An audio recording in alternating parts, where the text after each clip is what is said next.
Solution Informatique Imagine, le centre de service numéro 1 pour tous les utilisateurs des logiciels Acomba.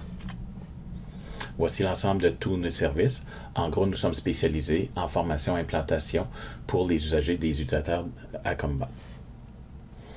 Aujourd'hui, la capsule web portera sur comment calculer une journée fériée dans le module de paye Acomba. Note à l'usager, selon la loi sur les normes du travail, l'indemnité que l'employeur doit verser à un salarié pour un jour férié et chômé est égale à 1/20 du salaire gagné au cours des 4 dernières semaines complètes de paye précédant la semaine du congé sans tenir compte des heures supplémentaires. Voici la manière de procéder. Nous offrirons 2 possibilités. Première façon, lorsqu'on inscrit la prochaine paye, où est-ce qu'apparaîtra la paye du congé férié, on prendra la peine juste avant d'aller dans paye rapport de paye, et on va faire un relevé de salaire cumulatif pour les 4 dernières périodes de paye. Dans le cas de notre démonstrateur, ici aujourd'hui, on est rendu à la paye numéro 5 dans l'année. Donc, on va faire apparaître les payes 1 à 4, puisqu'on est payé à la semaine. Si vous êtes aux 2 semaines, bien dans ce cas ici, ce serait la paye 3 et 4. Dans ce cas ici, comme on est payé à la semaine, c'est 1 à 4. On produit un rapport cumulatif à l'écran, ce qui va nous faire apparaître le cumulatif de l'employé pour les 4 dernières semaines. Donc, la rémunération brute, dans le cas de Alain Chartrand, est de 3 840 $. Et on pourra prendre notre calculatrice, Windows ou peu importe, et on va faire le calcul de 3 840 fois 0.05, qui va représenter 192 $.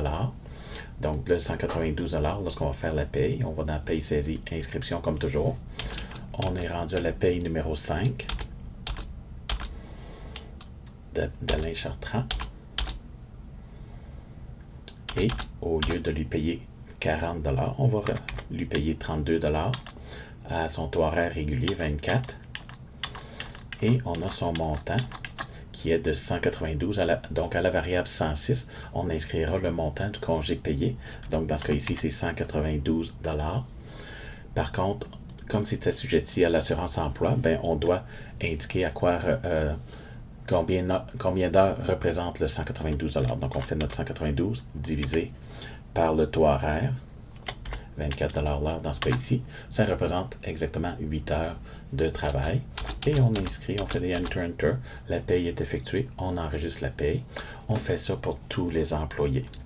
L'autre façon, ce serait de sortir un rapport. Ce n'est pas automatique non plus. Par contre, on pourrait sortir un rapport à l'écran. Donc, on peut aller dans paye rapport de paye, toujours dans le relevé de paye, mais on pourrait se construire un relevé spécifique. Donc ici, on a déjà construit le rapport numéro 1, qui est le calcul des jours fériés, qui va faire additionner les montants bruts pour chacun des employés. On produit à l'écran. Et on a nos montants bruts pour chacun de nos employés. On a juste 2 employés ici dans notre petite entreprise.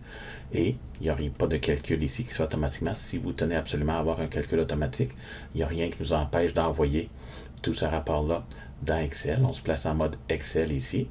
On sélectionne tout. Bouton de droite. On ouvre Excel. On colle.